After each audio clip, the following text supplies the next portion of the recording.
antropologia bíblica. Antropologia bíblica é aquilo o que a Bíblia ensina acerca do homem. Homem aqui é ser humano. E nesse vídeo de hoje eu vou falar com você aqui 6 perguntas respondidas por João Calvino acerca da questão da imagem de Deus em você, no ser humano, certo? Olá, eu sou Elbert Souza, esse é o canal Teologia Descomplicada, e se o seu desejo é aprofundar o seu conhecimento, você está no lugar certo, porque esse canal foi feito exatamente para ajudar você a conseguir um conhecimento bíblico mais profundo. Se você ainda não sabe, nós estamos fazendo aqui o desafio 30 dias de teologia, onde eu estou trazendo uma aula de teologia curta, tem em torno de 30 minutos no máximo, onde eu explico para você aqui sempre algum tema importante da teologia e que vai fazer toda a diferença no seu conhecimento. Uma aula que você assistir, eu te garanto que já vai fazer diferença no seu conhecimento. Se você assistir todas as aulas, então, que eu estou disponibilizando aqui para você, gratuitamente, você vai perceber aí uma grande diferença no seu conhecimento, certo? Bom, e aí para participar do desafio, você precisa enviar para mim as 3 palavras-chave. Professor Elbert, que palavras-chave? Que eu vou falar durante esse vídeo. Como que eu te envio? Só clicar no link aqui na descrição que você vai poder me enviar. E não é para colocar nos comentários, não. Tem gente que confunde, escreve aqui nos comentários. Não escreva que eu vou ter que bloquear o seu comentário, porque as palavras-chave não é para ninguém saber olhando o comentário. É para quem assistiu o vídeo.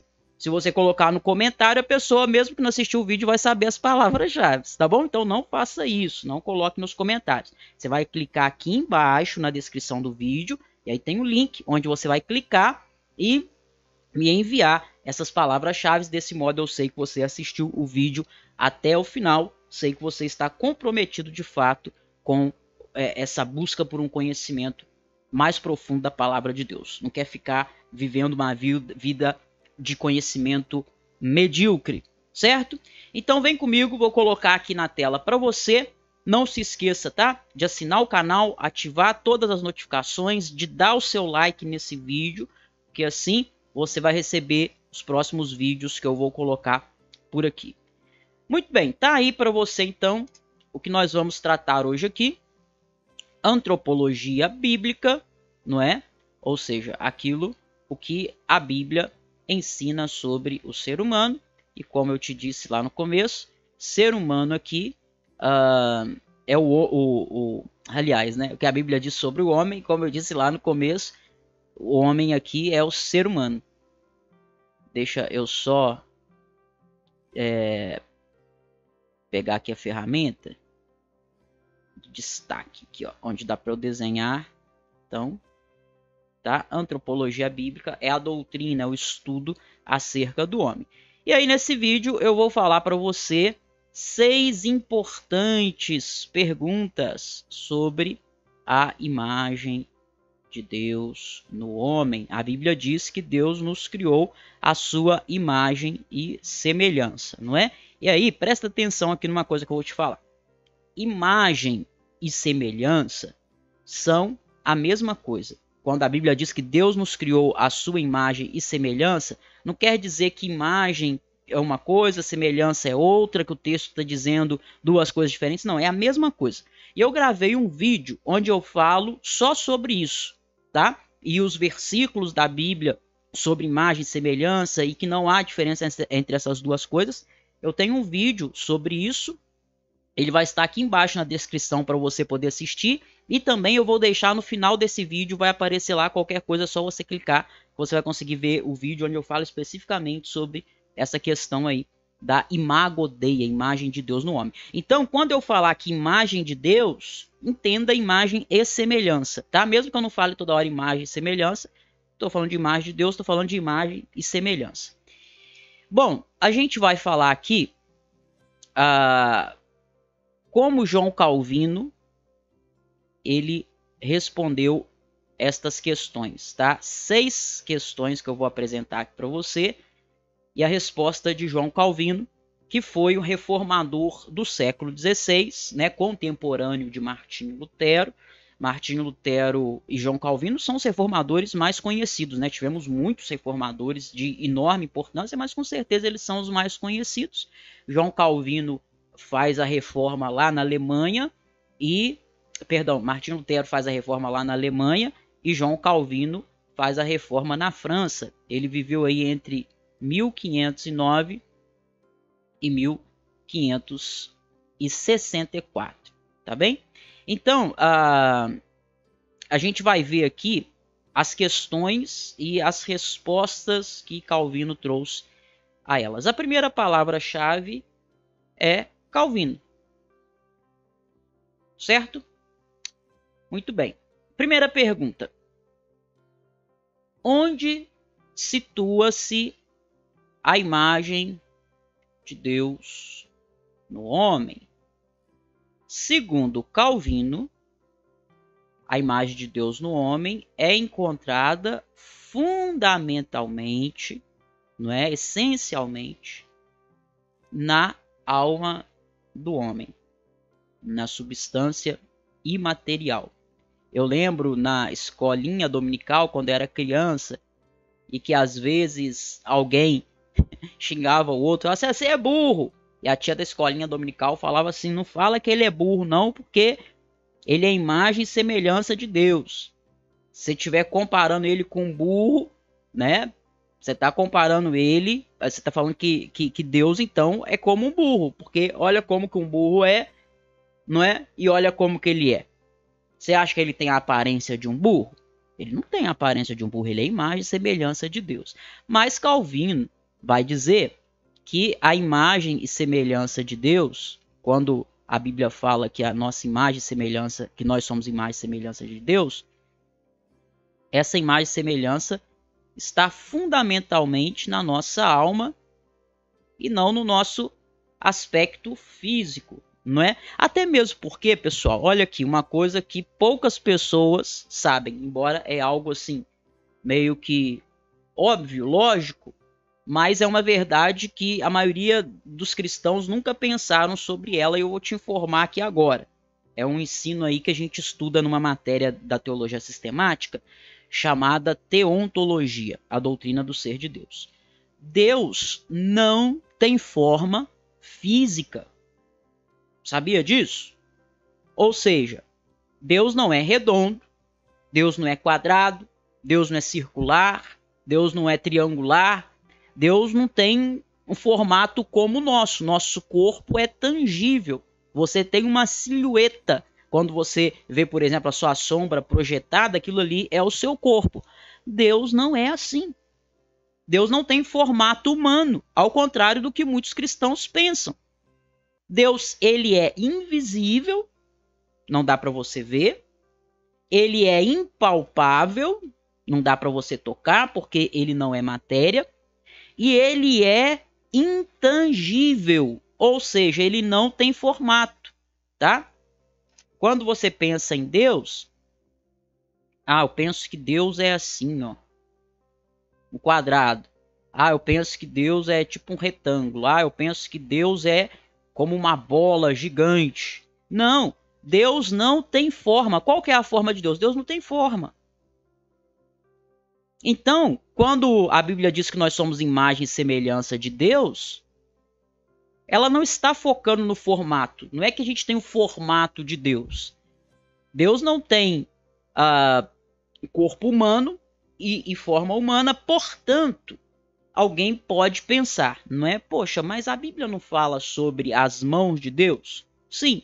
Quando você lê no Antigo Testamento sobre as mãos de Deus, na verdade, as mãos de Deus está falando da sua onipotência. Ele tem todo o poder, o braço de Deus.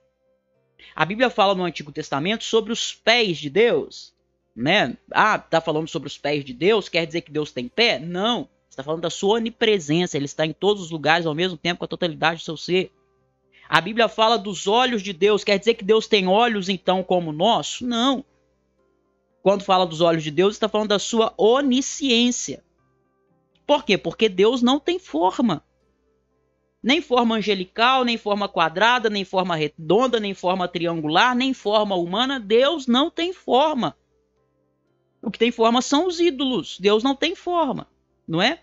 Somente em Jesus, quando Jesus, que é Deus, se faz homem, aí sim você vai ter Deus em forma humana, com olhos, com mãos, com braços, com pernas, com boca, com ouvido, como o nosso, mas em Jesus Deus se faz homem, se faz ser humano, né? Mas via de regra, Deus não tem forma. Então, quando fala que o homem é imagem e semelhança de Deus, não entenda que a Bíblia está falando que a gente tem o formato físico de Deus, porque não é isso. Tá bem? Isso aí é um ensino de teontologia, a doutrina do ser de Deus, que a gente estuda lá no Método Teologia Descomplicada, o meu curso de teologia sistemática, que não está com vagas abertas no momento, mas se você quiser entrar para a próxima turma, você pode entrar em contato comigo, que eu vou colocar você na lista de espera, tá bom? Bom, continuando aí, segunda pergunta acerca da imagem de Deus no homem. A segunda pergunta é: em que constitui originalmente a imagem de Deus no homem? A resposta que Calvino dá está baseada em Colossenses 3:10 e Efésios 4:24, tá? Você deve anotar esses dois textos aí e lê-los, tá bem? Então, Calvino, esse grande expoente da teologia reformada, ele entendeu que a imagem de Deus no homem, originalmente, né, lá na origem, incluía o quê? O verdadeiro conhecimento. A imagem de Deus incluía a justiça e a imagem de Deus incluía santidade. Então, o homem tendo o verdadeiro conhecimento, ele está espelhando, refletindo, sendo imagem de Deus. Ele praticando a justiça também. E ele vivendo em santidade também. É isso que originalmente, né? Ou seja, antes de Adão pecar, a dizer que o homem é a imagem e semelhança de Deus, inclui isso. Conhecimento, justiça e verdade. Terceira pergunta sobre a imagem e semelhança de Deus no homem, ou a imagem de Deus no homem. Existe algum aspecto sob o qual o homem decaído ainda é a imagem de Deus? Então, olha só. Deixa eu colocar a tela aqui em mim de novo. A gente lê na Escritura que Deus criou o homem sem pecado. Não é verdade? Quando o homem desobedece a Deus, nós temos aí o que é chamado na teologia de a queda do homem. Esta queda, a gente estuda isso na teologia sistemática, em uma matéria chamada amartiologia, a doutrina do pecado. Esta queda, ela afetou toda a humanidade. Ela não afetou apenas a Adão. Por isso, todo ser humano já nasce em pecado. O ser humano já é concebido em pecado. Nós nascemos pecadores. Não é que você nasce uma folha em branco e aos poucos você vai se tornando pecador. Não, você já nasce pecador. Por quê? Porque o homem foi criado à imagem e semelhança de Deus e ele pecou. Aí a questão que está sendo colocada aqui é a seguinte: ainda existe algum aspecto que esse homem decaído, né? A gente caiu em Adão, estamos caídos em pecado, nascemos em pecado. Mas algum aspecto esse homem caído ainda é imagem de Deus? Será que alguma coisinha pelo menos ali sobrou que tenha da imagem de Deus em nós? Bom, olha o que Calvino vai responder. Antes da queda, o homem possuía a imagem de Deus em sua perfeição. Isso aqui está tranquilo, né? Todo mundo entende. Deus criou o homem à sua imagem e semelhança. Então, antes da queda, essa imagem de Deus no homem, que a gente chama na teologia de imago Dei, era perfeita. A queda, contudo, teve um efeito devastador, não é verdade? O efeito da queda é terrível sobre esta imagem. Não tem como dizer que não. Aí, olha o que Calvino explica. Ó, a imagem de Deus não é totalmente aniquilada pela queda, mas terrivelmente afetada, deformada. Então, se eu perguntar para você, numa questão de teologia, numa provinha, se eu perguntasse para você, a imagem de Deus foi totalmente aniquilada pela queda? A resposta é o quê? Não, ela não foi. A imagem de Deus, ela não é totalmente aniquilada pela queda. O que acontece? Ela é afetada. É isso que acontece. Ela não é aniquilada. Veja a diferença dessas palavras. Aniquilar é exterminar, não é? É deixar de existir. Ela não foi aniquilada. Ela foi o quê? Afetada. Apesar dela não ser aniquilada, não quer dizer também que ela ficou ilesa. Ah, ela não foi aniquilada, então quer dizer que ela não foi nem arranhada. Não, foi sim. Ela foi afetada profundamente. E não foi apenas arranhada, ela foi deformada. Essa é a nossa segunda palavra-chave. Deformada. Anote aí. Deformada. Certo? Quarta pergunta. O que a queda fez à imagem de Deus? Já que a imagem não foi aniquilada, o que aconteceu foi que quaisquer dons ou habilidades que o homem reteve, tais como razão e vontade, foram pervertidos e deturpados pela queda. Todas as suas faculdades estão viciadas e corrompidas. Então, olha só, mesmo com a queda, o homem continua sendo imagem e semelhança de Deus.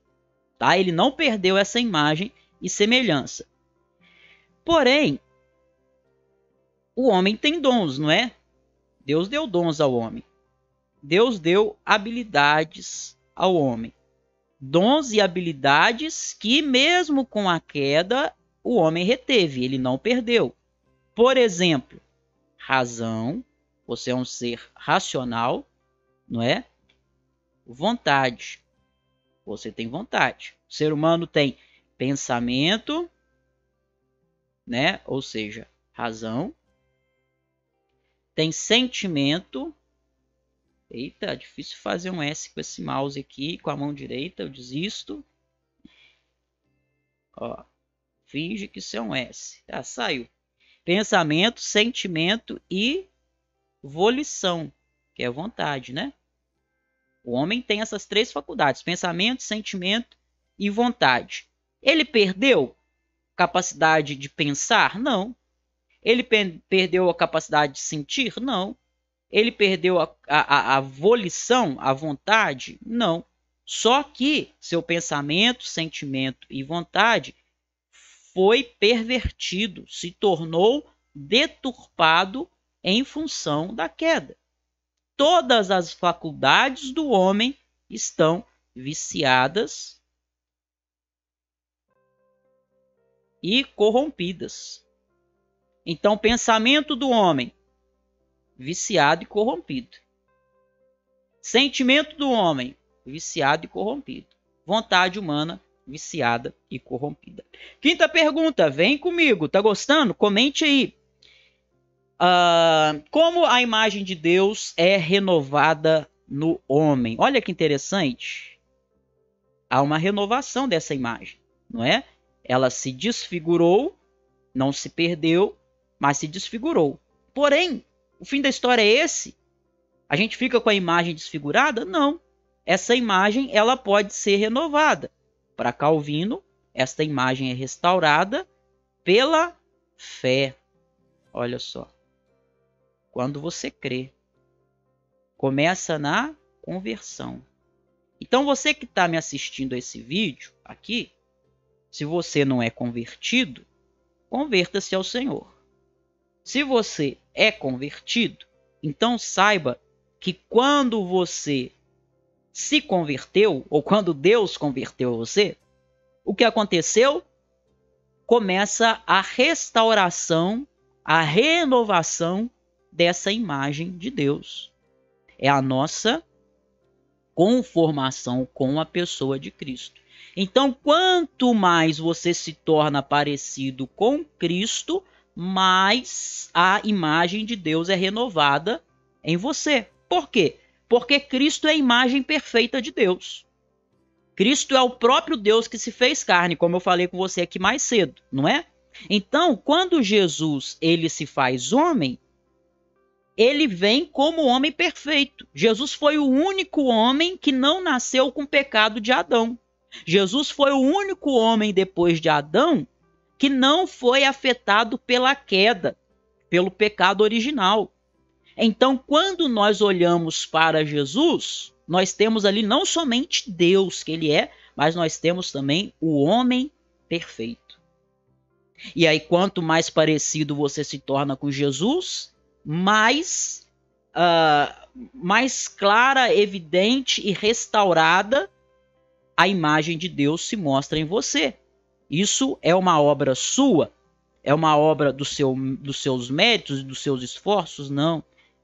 É uma obra da graça de Deus. Que se inicia quando? Com a regeneração. E é progressiva. Só vai terminar quando? Vai terminar aqui na Terra? Não. Vai terminar quando você receber um corpo glorificado. Aí sim, a imagem de Deus terá sido totalmente restaurada em você. Última questão aqui, última pergunta sobre a imagem de Deus no homem. Lembrando, tá, pessoal, que eu gravei um vídeo completo sobre a imagem de Deus, explicando o que ela é, que não há diferença entre imagem e semelhança. O link vai estar aqui na descrição e vai estar no final desse vídeo também. Recomendo muito que você assista. Quando será completada a renovação da imagem de Deus? Tem a ver com a pergunta 5, né? Na vida por vir. Seu esplendor pleno será alcançado apenas no céu. Então não fica pensando que aqui na terra você vai obter santidade total. Falar assim, eu cheguei ao ápice. Ninguém é mais santo do que eu sou o homem mais santo do mundo e também nem eu posso ser mais santo do que eu, porque eu já cheguei no nível máximo. Eu estou num nível que não dá para ultrapassar. Nem eu consigo me ultrapassar, eu sou muito santo. Para com isso. Para com isso. Para de se enganar. Nós devemos buscar santidade, não é? Mas saiba que, apesar de nós vivermos buscando santidade, a gente só vai alcançar o esplendor, o ápice, apenas no céu. Então, quando você olha para os seus pecados, busque a santificação. Fala assim, Senhor, eu tenho que ser mais parecido com Jesus, o homem perfeito. Eu tenho que ser mais parecido com Jesus. E quando você vê os seus pecados, lute e busque se santificar. Agora, ao mesmo tempo, enquanto você luta para se santificar e viver de acordo com a vontade de Deus, quando você fracassar, quando você ver a sua fraqueza, confie na graça de Deus, que está trabalhando em você por meio do Espírito Santo, e lembre-se que ele irá completar esta obra apenas no céu. Aquele que começou a boa obra não a terminou, não é? Ele vai terminá-la, ele vai aperfeiçoá-la quando nós estivermos com ele na sua glória. Essa é a última palavra-chave, glória. Que Deus abençoe a sua vida. Não esqueça de comentar aqui o que você aprendeu. Compartilhe esse vídeo com mais alguém e não se esqueça, amanhã tem mais. Amanhã eu estou aqui contigo novamente. Um grande abraço, que Deus te abençoe e eu fui!